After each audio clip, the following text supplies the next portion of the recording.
Hello everyone, welcome to our channel. हम solve कर रहे हैं सोशियोलॉजी के कुछ मोस्ट इम्पॉर्टेंट क्वेश्चंस जो कि आपके upcoming exams like PGT UPHSC में पूछे जा सकते हैं। और ये क्वेश्चंस एनटीए नेट का जो एग्ज़ाम होता है उसके लिए भी काफ़ी इंपॉर्टेंट है। तो देना करते हुए शुरू करते हैं आज की वीडियो। पहला क्वेश्चन आपकी स्क्रीन पर है। अल्फ्रेड सूर्य के अनुसार सामाजिक जगत का एक पहलू जिसे जीवन जगत कहा जाता है, इसको हम क्या कहेंगे? ऑप्शन में है आदेशक रूप से समन्वित सहचर्य, एक सामाजिक व्यवस्था, एक आत्मनिष्ठ विषय जगत, या एक वस्तुपरक वास्तविकता। क्वेश्चन को आप इंग्लिश में एक बार देख सकते हैं। तो इंग्लिश में यहाँ पर पूछा गया है अल्फ्रेड सूर्य के अकॉर्डिंग जो लाइफ वर्ल्ड है वो क्या चीज़ है। तो जो अल्फ्रेड सूर्य है इन्होंने इंटर सब्जेक्टिविटी की बात की है, इंटर सब्जेक्टिव वर्ल्ड की बात की है। यहाँ पर थर्ड ऑप्शन जो आपका है ये करेक्ट होगा। हिंदी में देखें तो इसको कहेंगे एक आत्मनिष्ठ विषय जगत। तो यहाँ पर आपका थर्ड ऑप्शन जो है ये राइट होगा। अगला प्रश्न देखेंगे। Which of the following perspective focuses on the methods used by members of society make sense of their everyday life? तो यहाँ पर पूछा जा रहा है कि कौन सा जो पर्सपेक्टिव है वो फोकस करता है, इसको इंग्लिश में आपने देख लिया जो है एवरीडे लाइफ पे। हिंदी में आप देख सकते हैं प्रश्न, कौन सा परिप्रेक्ष्य है जो कि समाज के सदस्यों द्वारा दिन प्रतिदिन के जीवन का अर्थ समझने के लिए पद्धतियों पर ध्यान केंद्रित करता है। ऑप्शन में आपके हैं प्रघटना शास्त्र, नृजाति प्रणाली है, प्रतीकात्मक अंतःक्रियावाद है और व्यवहारवाद है। तो दिन प्रतिदिन की घटनाओं की जब हम बात करते हैं तो वहाँ पर आपका आ जाता है एथनोमेथोडोलॉजी, या इसको इंग्लिश में बोलेंगे नृजाति प्रणाली विज्ञान। सेकंड ऑप्शन आपका यहाँ पर करेक्ट होगा। अगला प्रश्न देखेंगे। गॉफमैन की कृति presentation of self in everyday life, इसका सेंटर पॉइंट क्या था, केंद्रीय परिप्रेक्ष्य क्या था? नाट्यकला, प्रघटना विज्ञान, प्रतीकात्मक अंतःक्रियावाद या नव प्रकारवाद। तो गॉफमैन की जो ये पुस्तक थी presentation of self in everyday life, इसमें ये नाट्यकला या इंग्लिश में बोलते हैं इसको ड्रामाटर्जी। तो ड्रामाटर्जी एक परिप्रेक्ष्य है जिसको इन्होंने इस वाली पुस्तक में यूज़ किया है। तो आपका फर्स्ट ऑप्शन जो है ये करेक्ट होगा। अगला प्रश्न है, किस कृति में यह तर्क प्रस्तुत किया गया है कि सभी प्रकार के ज्ञान सामाजिक रूप से रचित होते हैं और विशेष व्यवहारिक समस्याओं के प्रति उन्मुख होते हैं? तो यहाँ पर ऑप्शन में है आपके phenomenology of mind, studies in ethnomethodology, the phenomenology of social world, और फोर्थ ऑप्शन है the social construction of reality. प्रश्न को आप इंग्लिश में एक बार देख सकते हैं। तो यहाँ पर पूछ रहा है knowledge is socially constructed and oriented towards particular practical problems. तो यहाँ पर कौन सी पुस्तक में बात की गई है? तो सभी प्रकार के ज्ञान सामाजिक रूप से रचित होते हैं और विशेष व्यवहारिक समस्याओं के प्रति जो है ये उन्मुख होते हैं, ये बात करते हैं आपके पीटर बर्जर और लेकमैन, इनके साथ में एक थे। पीटर बर्जर और लेकमैन बात करते हैं और इनकी पुस्तक रही है the social construction of reality, यानी कि फोर्थ ऑप्शन आपका जो है ये यहाँ पर करेक्ट होगा। अगला प्रश्न है, निम्नलिखित में से किसके विचार विधि सम्मत संकट के साथ बुने गए हैं? ऑप्शन में है आपके हैबरमास, अल्थुसर है, अलेक्जेंडर है और अल्फ्रेड सूर्य है। विधि सम्मत संकट को बोलते हैं अंग्रेजी में लेजिटिमेशन क्राइसिस, लेजिटिमेशन क्राइसिस। तो लेजिटिमेशन क्राइसिस के साथ में जिनका नाम जुड़ा है वो है आपके हैबरमास। ऑप्शन ए जो है आपका यहाँ पर करेक्ट होगा। अगला प्रश्न है, सामाजिक रचना की अल्थुसर की संकल्पना के तीन मुख्य तत्व कौन से हैं? इसमें से आपको कूट से सही चुनना है। तो अल्थुसर जो है इन्होंने तीन चीज़ों पर मेनली फोकस किया है।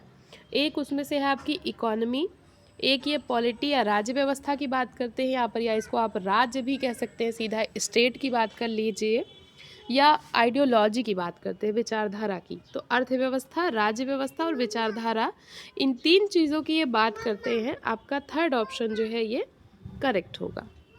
अगला प्रश्न देखेंगे, निम्नलिखित में से किसने अति निर्धारण अवधारणा का प्रतिपादन किया है? ऑप्शन में है आपके अल्थुसर, हैबरमास है, अल्फ्रेड सूटजे है और पीटर बर्जर है। तो अति निर्धारण की जो इंग्लिश होती है वो एक बार आप देख सकते हैं। अति निर्धारण को इंग्लिश में बोलते हैं ओवर डिटर्मिनेशन यहाँ पर। और ओवर डिटर्मिनेशन या अति निर्धारणवाद का जो कॉन्सेप्ट है इससे संबंधित है आपके अल्थुसर। तो यहाँ पर आपका फर्स्ट ऑप्शन जो है ये करेक्ट होगा। अल्थुसर जो है यहाँ पर सही उत्तर है। अगला प्रश्न है, एक तरफ सूची है पुस्तकों की, एक तरफ उसके लेखक है और आपको मिलाना है। तो पुस्तकें हैं, द कॉन्स्टिट्यूशन ऑफ सोसाइटी है, the structural transformation of public sphere है, डिसिप्लिन एंड पनिश है, राइटिंग एंड डिफरेंस है। चलिए मिलाते हैं। आप वीडियो को पॉज करके चाहे तो प्रश्नों का उत्तर दे सकते हैं। तो द कॉन्स्टिट्यूशन ऑफ सोसाइटी जो है ये आपकी पुस्तक है गिडिंग्स की, 4 हो जाएगा। फिर the structural transformation of public sphere है जगन हैबरमास की, तो 3 हो जाएगा। उसके बाद डिसिप्लिन एंड पनिश जो ये पुस्तक है ये पुस्तक आपकी फुको की हो जाएगी, तो 2 आ जाएगा। और उसके बाद राइटिंग एंड डिफरेंस ये पुस्तक है आपकी डेरिडा की, तो 1 आ जाएगा। तो आपका सही कूट बन रहा है 4 3 2 1। 4 3 2 1 आपका पहले ऑप्शन में जो है यहाँ पर है, तो पहला ऑप्शन आपका करेक्ट हो जाएगा। अगला प्रश्न देखेंगे, पहले आप इंग्लिश में ही देख लीजिए, उसके बाद मैं आपको इसकी हिंदी दिखाऊंगी। Which among the following is not the work of Michel Foucault? तो यहाँ पर मिशेल फुको की कृति कौन सी नहीं है ये पूछ रहा है। तो इसको आपको हिंदी देखने की आवश्यकता नहीं, आप इंग्लिश में भी इसको सॉल्व कर सकते हैं। मिशेल फुको की कृति कौन सी नहीं है ये पूछा जा रहा है। तो इनकी कृतियाँ कौन कौन सी है? मैडनेस एंड सिविलाइजेशन है इनकी, द ऑर्डर ऑफ थिंग्स इनकी है, हिस्ट्री ऑफ सेक्सुअलिटी इनकी पुस्तक है। ये जो सेकंड ऑप्शन है crisis in the world economy, ये इनकी पुस्तक नहीं है। अब आपके लिए आज का प्रश्न है कि ये जो पुस्तक है the crisis in the world economy, ये पुस्तक किसकी है? उसका नेम आप कमेंट करके यहाँ पर बताइए। अगला प्रश्न देख लीजिए इंग्लिश में।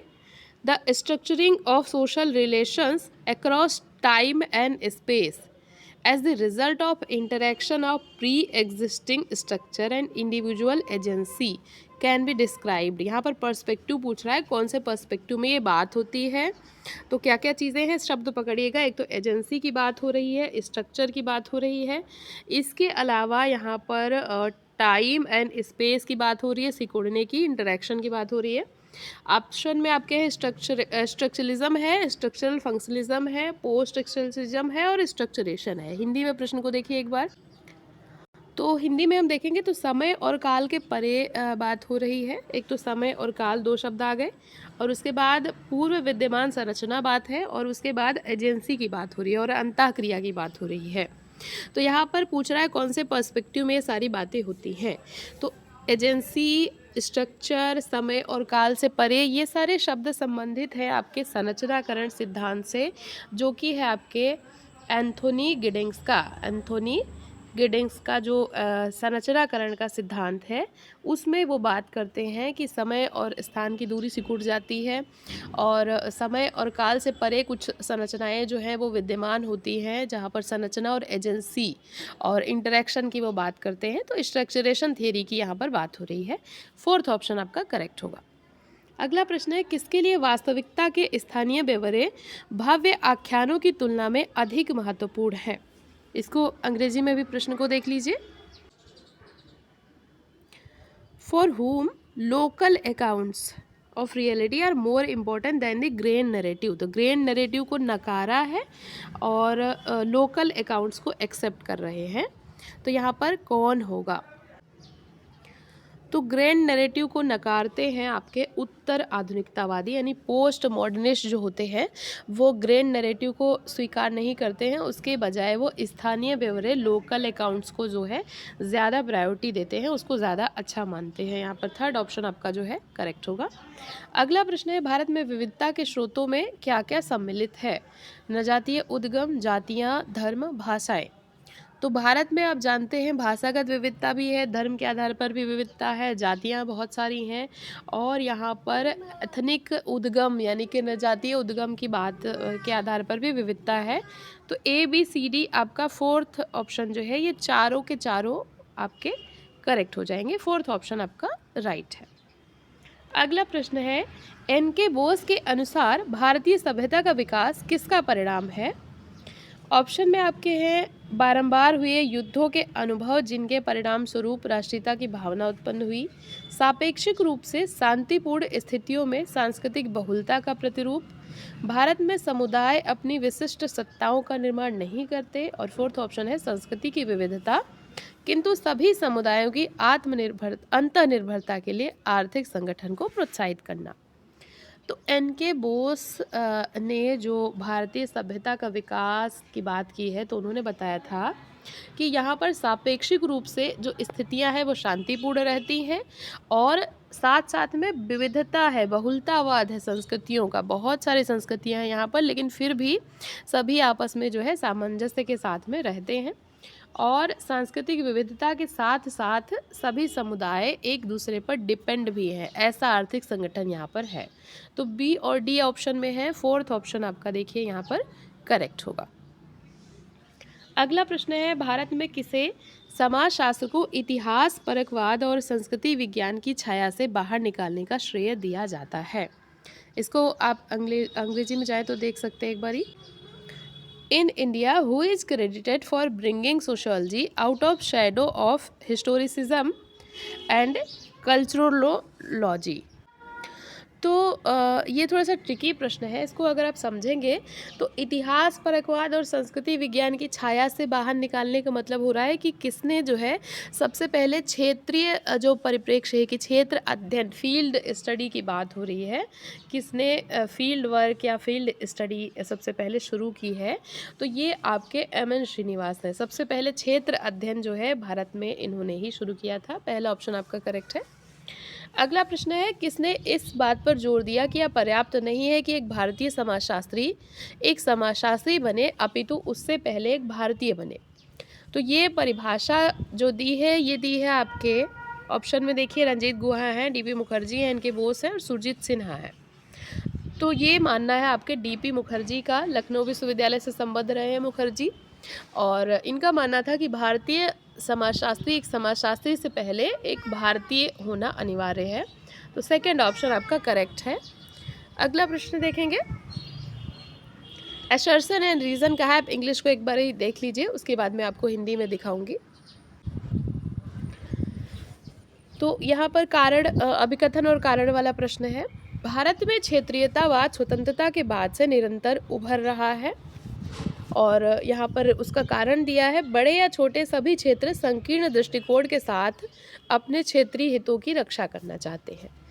तो सही तो दोनों ही हैं, भारत में क्षेत्रीयतावाद उभर रहा है, कारण में दिया है सभी क्षेत्रीय जो दृष्टिकोण है क्षेत्रीय हितों की रक्षा करना चाहते हैं। तो कारण भी बिल्कुल सही है और व्याख्या भी सही कर रहा है, तो यहाँ पर आपका पहला ऑप्शन करेक्ट हो जाएगा। अगला प्रश्न देखेंगे, कौन भारतीय मलिन बस्तियों में सामाजिक सांस्कृतिक उपांत्यता के प्रस्तावक हैं? ऑप्शन में है A.R. देसाई, ऑस्कर लेविस हैं, विक्टर एस डिसूजा हैं और P.D. विम्बे हैं। तो भारतीय मलिन बस्तियों में सामाजिक सांस्कृतिक उपांत्यता या इनका अध्ययन जो किया है वो किया है विक्टर एस डिसूजा ने। थर्ड ऑप्शन आपका यहाँ पर करेक्ट है। अगला प्रश्न है, किस प्रकार की निर्धनता कायिक उत्तरजीविता को बनाए रखने के लिए जरूरी बुनियादी संसाधनों के अभाव का द्योतक है? तो यहाँ पर कौन सी निर्धनता जो है जो कि मूलभूत सुविधाओं, बुनियादी संसाधन जो है मूलभूत सुविधाओं का भी अभाव हो जाए तो उसको हम क्या कहेंगे? जब मूलभूत सुविधाएं भी ना रहें तो उसको हम कहेंगे परम निर्धनता, या अंग्रेजी में इसको बोलते हैं एब्सोल्यूट पावर्टी। तो ये ऑब्सोल्यूट पावर्टी है कि एकदम से उसके पास कुछ भी नहीं है, तो ज़रूरी बुनियादी संसाधन भी नहीं है, तो परम निर्धनता की स्थिति है ये।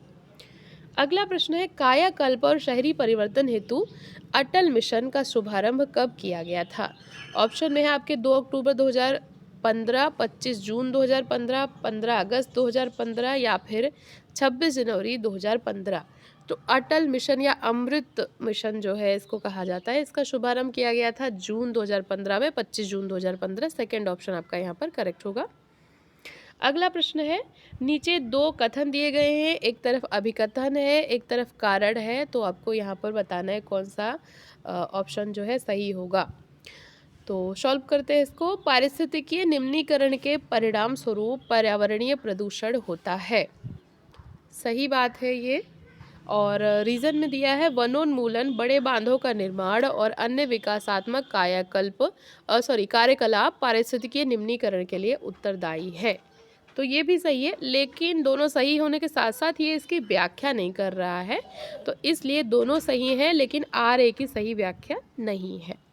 तो ये थे आज के प्रश्न। आई होप आपको वीडियो यूज़फुल लगेगी। ऐसे ही पढ़ते रहिए, अपने गोल की तरफ आगे बढ़ते रहिए। वीडियो देखने के लिए थैंक यू सो मच।